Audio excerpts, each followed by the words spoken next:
What up, people? It's your boy, Master Judy, out here with another comic review. So we got number 4 of DCeased, Hope at World's End. You know, Tom Taylor doing DCeased, the work speaks for itself. It's been fantastic. And I think this issue might be my most favorite out of the most of them. And I like this outline on the cover. This is clearly Wonder Woman with her sword, but we see that the Daily Planet's destroyed and whatnot. So let's get into it. The artist is Marco Faila, who I believe is, to me, in my opinion, is the best artist out of these. Is the best artist in this Deceased series so far, in my opinion.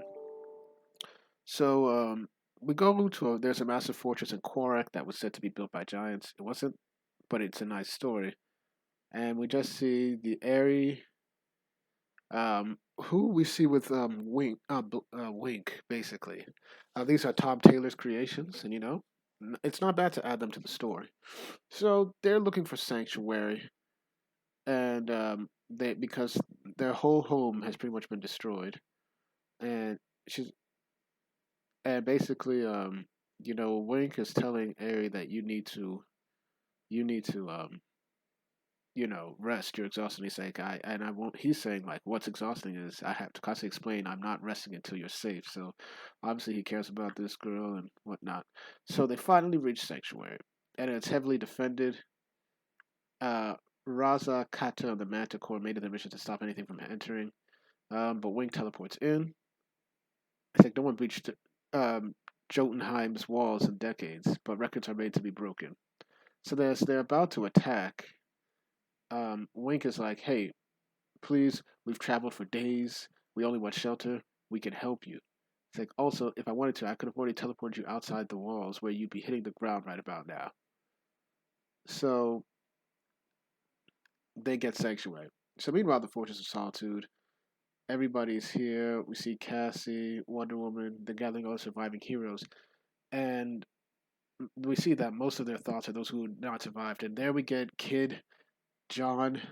Please bring back Kid Jonathan Kent. So Damien is still basically, um, Wonder Woman was bringing those people in, and so John is like, hey, more heroes have come. Wonder Woman brought Wonder Girl and some other people in her invisible jet. Is the jet still here? It's kind of hard to tell. It's invisible. And she John asks Damien, "Are you going to change?" And he's like, "I don't know if I'm ready to." It's like, I get it. This symbol doesn't exactly come free of burden. This is why we miss these two. This is why people are angry at Bendis. One of many reasons. So we get back to Jotunheim, and Manticore's like, "Hey, you said you could help. Well, it's time to earn your keep." And he's basically saying two of our members, Nightshade and Hive, were sent to scout the West. They have not returned.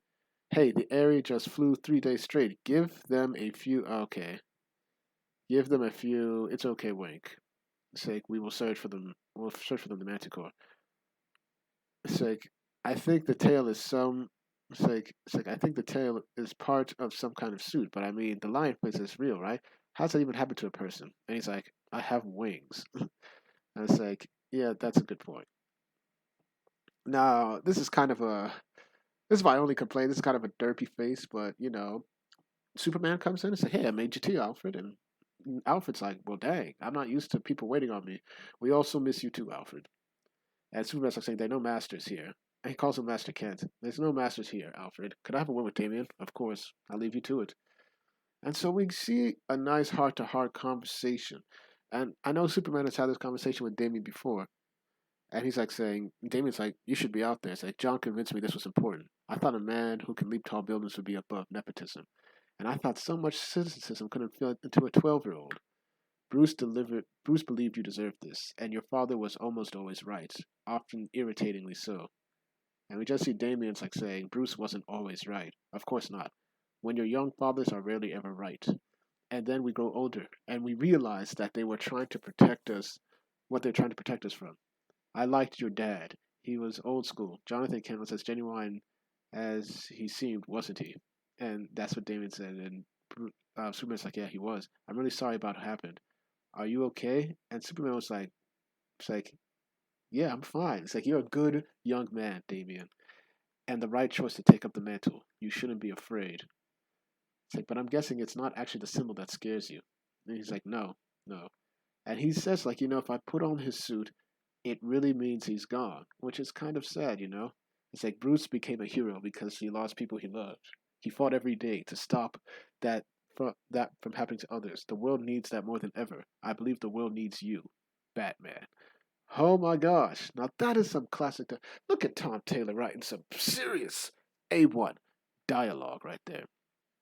And so he puts on the suit, and it's Alfred who puts it on him, which I think is very, very appropriate. And he's like saying, "Are you sure?" "I'm certain." "The cow doesn't feel right." "It will."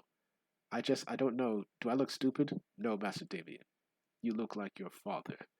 And it's even though it's a little bit slim on him, but this is obviously taking place before he put on the suit, as we saw him in the original DCeased with the suit.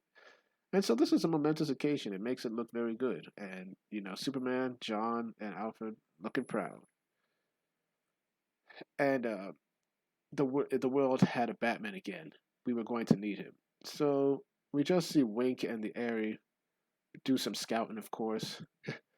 Say an hour after Black Adam had been taken by the anti-life equation, as seen in the last issue, he had infected everyone or killed everyone in his nation. Oh, that's tragic. And they're now an army of the undead. And the Ares like, my God. And I believe he gets tackled. Well, no, he doesn't. Black Adam is about to come for him, and luckily Wink manages to get him. And she's saying, "Are you okay?" He's like, "We have to go to warn Jotunheim." It's like, "What is it? What did you see?" An army is coming, and we see every single citizen of Quora come to spread death. So yeah, that's the end of that. And I think I'm gonna end it right here because this looks fantastic. So this was short and to the point. I really liked it. I think it's the best. This is a 9 out of 10 for me. Um, it's nice to see Tom Taylor insert some of his new characters in it. Makes sense as well. But I think it's really nice that we get to see real character growth during this whole thing between not only Jonathan Kent and Damian, but between Alfred and Superman and Damian. Like this was the meat of the whole issue, and it was a great issue indeed. It was fantastic, and Tom Taylor is really writing a fantastic. Mythos. This is essentially, you could even say this is his own universe within the DC universe, and it's working for him. It's fantastic. Great job, man. Great job. The art was also just very good as well. It made me even enjoy it more. So yeah, got nothing else to say. Um, Thank y'all for watching. Please like, share, and subscribe, and hit the notifications. Comment below to give your opinion on this. I do these reviews for you, the people, because I want to discuss good comics and get your views on them.